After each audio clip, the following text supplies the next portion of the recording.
Okay, thank you. Welcome. This is a public hearing for zoning text amendments and map changes. We are in City Council chambers. It is January 16th at 7 p.m. I'm going to call the roll. Maddox. Boyd is actually on Zoom, or if Zoom isn't working, she's watching on YouTube. Russell? Here. Kuda is here. Cobb? Here. Larson? Here. Petrus? Here. All right, thank you.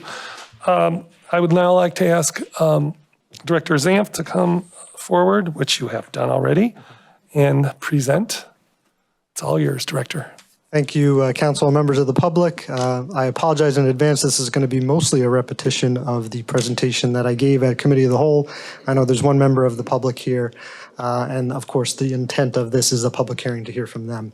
We're here to talk about two ordinances that are before you on second reading. Ordinance 187, 2023, which is for zoning text amendments, and Ordinance 188, 2023, which is for zoning map changes. And they are in a bit more detail. Just to take a step back, zoning is really important and people don't really know that. Zoning tends to be obtuse. It's very legalistic and tends to be long. But in fact, in our everyday lives, it's what controls, it's the local control, at least, of private land. It's how we interact with buildings, with restaurants, with homes and apartment buildings. And part of the reason why it's so obtuse is the way that it's written and the formation of zoning in general, which was really to separate out uses from one another, the factory and the home. And so it's been much more focused on uses and setbacks and less about how does that building or how does that structure look. So the trend has been recently to go in a form-based direction, which says, what does the building look like? How does it embrace or how does it interact with the public realm? And so we're going to use some terms tonight that we traditionally don't use in zoning, which are those more humanistic terms like embracing and things like that. So our zoning code, as you can see here, is your typical zone, a lot of text. It's Part 11 of the codified ordinances. It's a Euclidean zone. So as I mentioned, that's a zoning that is primarily focused on uses and then form after that. But our desire is to go in that opposite direction to focus on form. So we have the regulations that are in the code, and then how that applies to each and every parcel is our zoning map, which is a citywide map. It's important to note that zoning codes and maps are living, breathing documents. They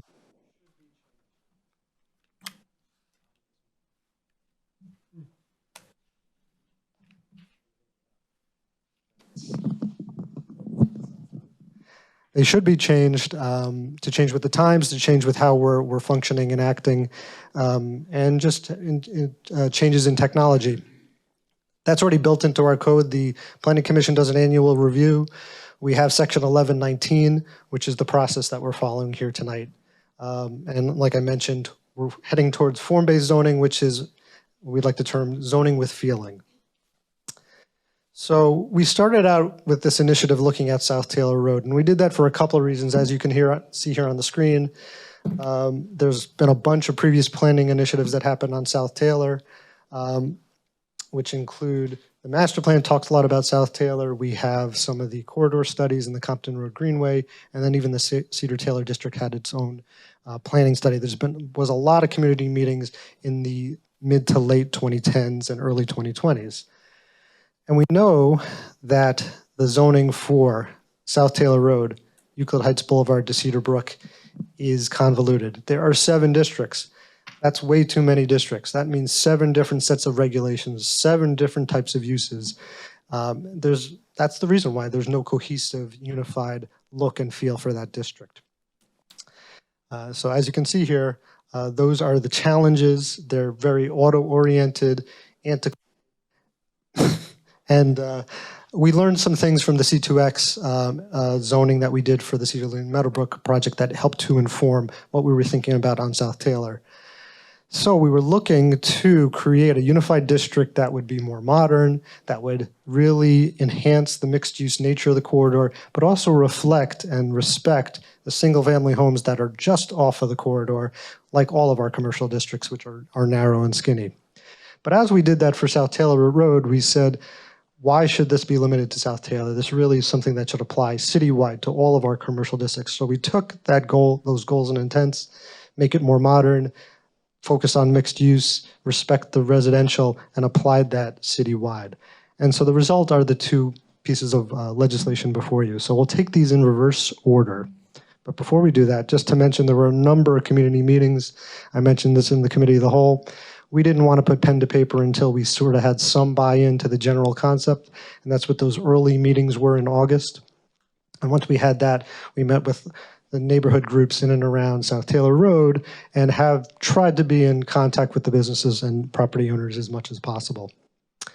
So taking the two ordinances in reverse order, the second one being ordinance number 8, it's a simple proposal to eliminate or remove those 7 distinct districts along South Taylor and apply the C2X multiple use district to that entire corridor from Euclid Heights Boulevard to Cedar Brook.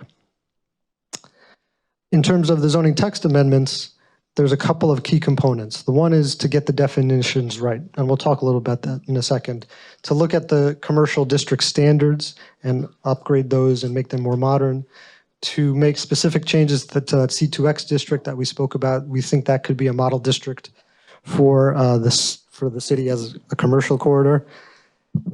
And to introduce those form-based standards that we're trying to go in that direction. And that includes frontages.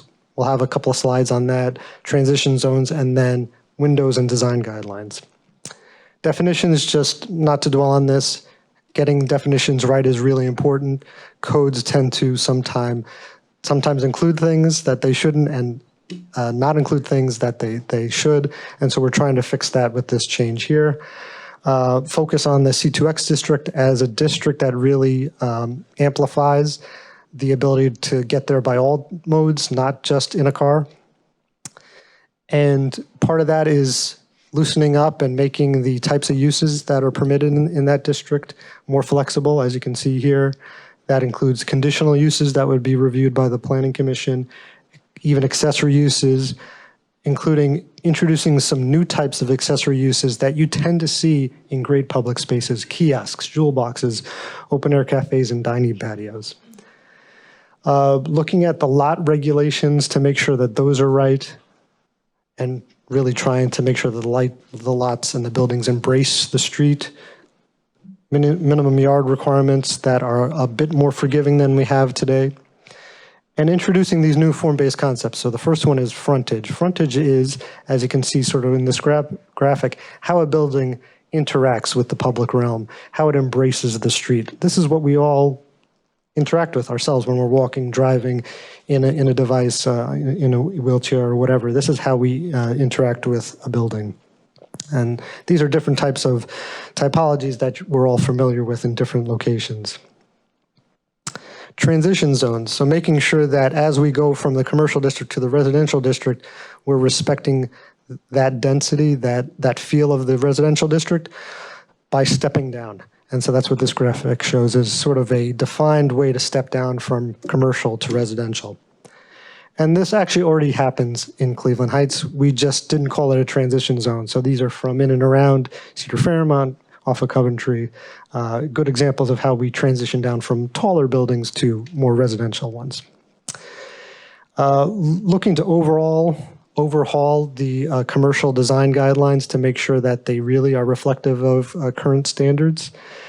And one of the biggest areas that this changes, and where we think the biggest concern has come from the public, including public comments, is how is that sort of ground floor window level being treated? And we really want to get to the same spot. We have the same goal, which is to make sure that that ground level is active, it's exciting, it's interesting, but it allows our businesses to be alive and to thrive. So while the person on the street wants to be able to enjoy that experience, the person inside the building should have the privacy and the security that they need to conduct their business or whatever that may be. So we do have some of these standards in our code already, and sometimes they work, like here on Lee Road. And these are the specific, this is the wording from both of the sections, but sometimes it doesn't. This is on Coventry, we spoke about in Committee of the Whole. This is just one example of how this is done. And we think it doesn't work for three reasons. One is the terminology is wrong. We'll talk about that in a second. It's not reflective of how things are constructed, and it's hard to enforce. So what we're proposing to do in this code is to update the definitions to include glazing and reflectivity, which is how it's described when you construct a building and put in a window, to overhaul the guidelines, to use those terms, to focus on the ground floor, and also distinguish between the different types of uses. So a residential use on the ground floor, an office use, or an institutional use should really be treated differently. Have more specific guidelines, require a review, make sure that frontages are part of that calculation, and then to also not worry just about the exterior frontage, but also that interior frontage. And what do we mean by that? Here's an example. Eva Domus is on South Taylor Road, and they have designed their interior space so that it works for them, that it has security and privacy, but it still is interesting to the person on the street. A bunch of other comments that we got from the public. Make sure, or you don't define what institutional uses, commercial uses are. That was spot on. We don't do that in our code, so we're proposing a change tonight that we discussed in Committee of the Whole that would add those definitions. Similarly, who does the approval?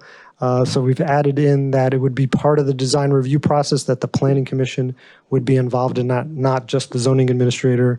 We don't believe there's a conflict between design guidelines and frontages because it's meant to be a tool as part of that design review. And we spoke a lot about that in the Committee of the Whole. We really think that these specific changes here are going to make a world of difference over our existing code. It'll be in line with industry construction standards, and it will actually allow us to enforce what we can't enforce today. Here are just those suggested changes that we're making tonight, highlighted in yellow, and just a small one there. A couple other changes that we're making tonight. The big one is that the Planning Commission had suggested that the 3 parcels at Severn and Shannon on South Taylor not be included because those are residential. They're oriented in a residential way. They're on residential streets, and so they've been removed from the proposed district. And there's a couple of other comments that we heard from council folks and the public, including non-conforming uses. A lot of that was people understanding what a non-conforming use, and we can assure everyone, the council and here tonight, that the intent here is not to put anybody out of business. So if you're already in non-conforming use, like a lot of the auto uses are, you'll continue to exist and be non-conforming.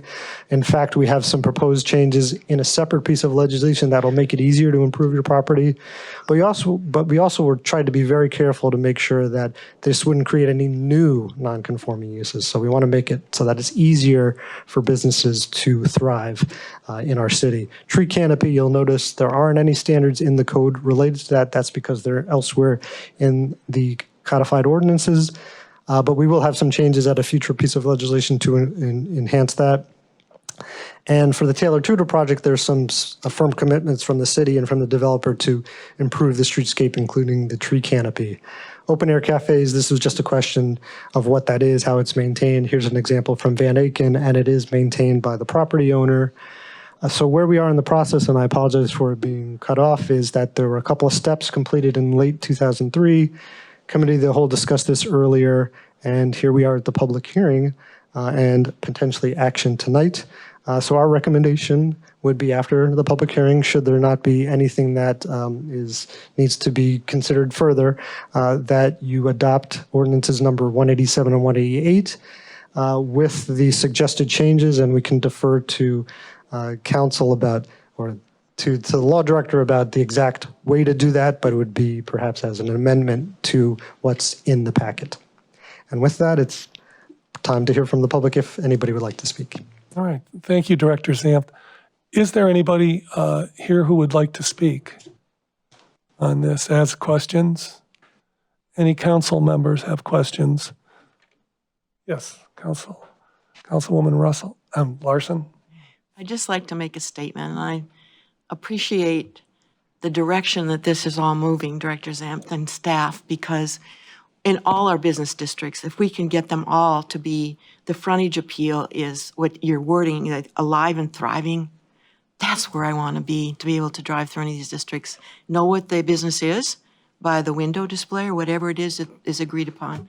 And this is moving that direction, so thank you so very much.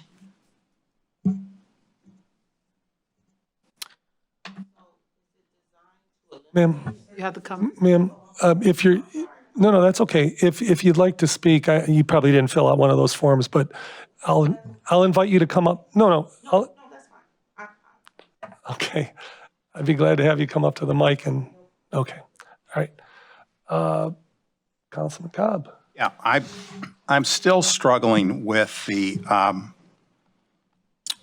change to the current code requirement that we have open windows along the street covering 60% of the frontage. And if you could explain to me in layperson's terms how this code changes an improvement over that. I'll try to do it in layman's terms. So I just want to, as a matter of words, just show you a difference. This is the existing code. So in two places, the top one is entitled Windows, and then the second part are, actually, I think the window transparency is the second part of it.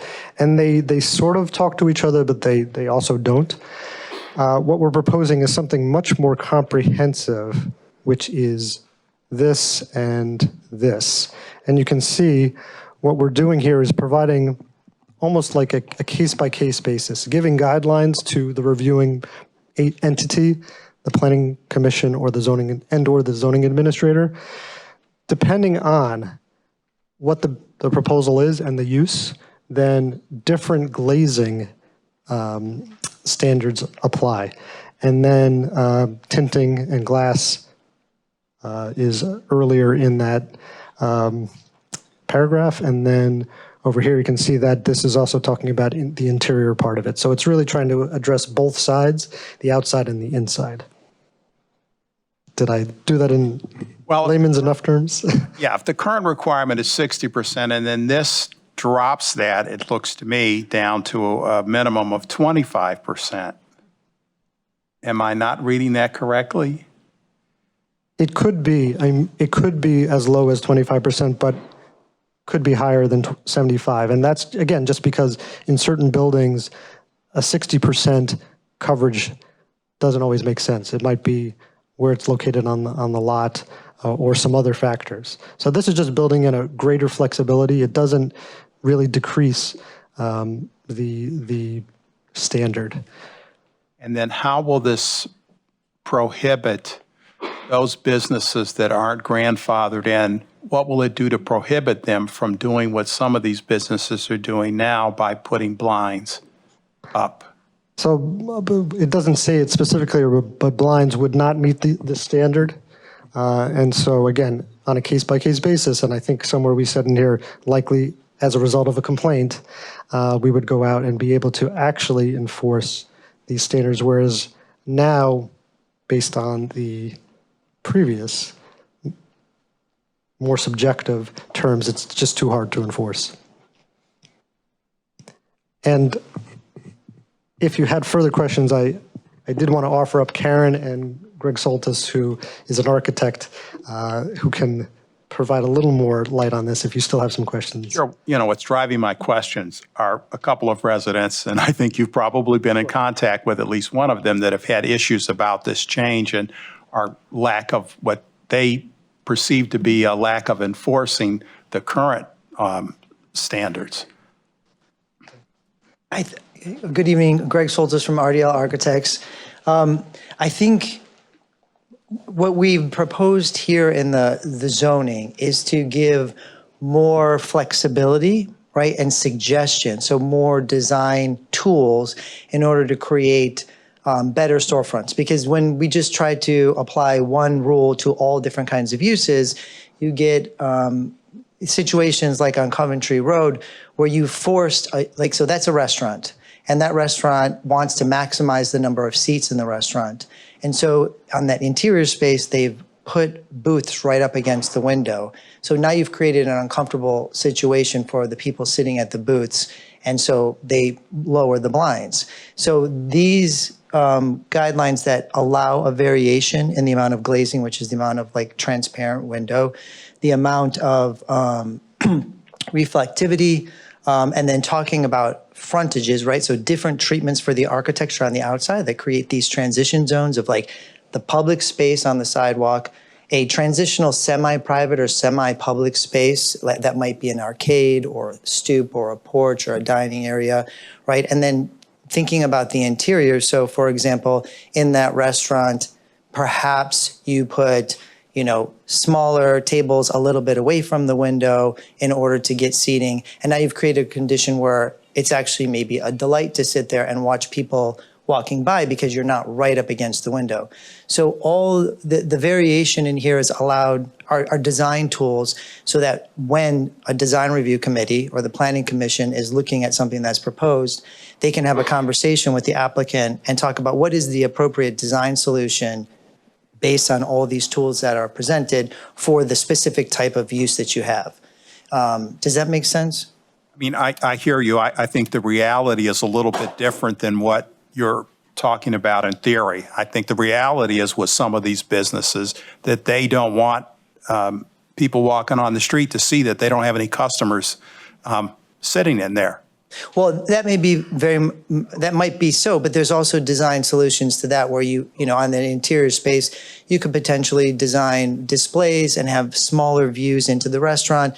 And if you do only have 10 people in the restaurant, maybe you try to only seat them all there. But there's all kinds of different design solutions in order to create, allow for the visibility on the street. I guess what I would say is, these try to give design options so that you don't force an uncomfortable situation, because if human beings feel uncomfortable and like they're being watched, then they'll close the blinds. If they feel that there's enough chance that someone's not staring at them, people like to watch other people, right? So you'd want to sit up closer to the window if you don't feel like you're on display, but you have a nice view of the street. Does that make sense?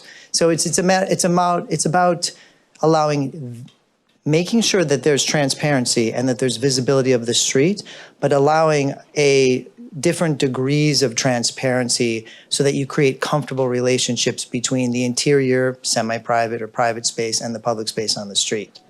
So some situations, like for example, if I was a store selling merchandise, I would want as much glazing as possible because I would want to display my merchandise. I want people to see into the store and see everything that I have. If I am a business that is an office user on a ground floor, I might want to use the first 12 feet of the space up against the window as maybe a reception area where people can sit while they're waiting to see somebody. But I wouldn't want to put my employees' desks right up against the window because, like where we go to at the gym, right? Then people will close the blinds because the desk is right up against the window and the person working there is not going to want to be exposed to the sidewalk that way. Does that make sense? Yeah, I mean, again, I hear you from a theoretical standpoint. My concern is the practical application of this and what business owners are going to do. But I hear you. Thank you. No problem. Just one thing to add, in terms of practicality, we have a very hard time enforcing the code as it's written, but we're confident that we can attempt to enforce the code as proposed. Councilwoman Russell? Director Vance, this does not prohibit the businesses who have totally blacked out their windows? Well, that's part of this glazing and reflectivity. So each individual case would be reviewed. Based on the business? Correct. If it falls within this range. Thank you. Anybody else? Okay, hearing none, thank you, Director, and your staff for a great job, and we do appreciate all this information. So this zoning meeting is adjourned. We will be back in 5 minutes with our regular meeting.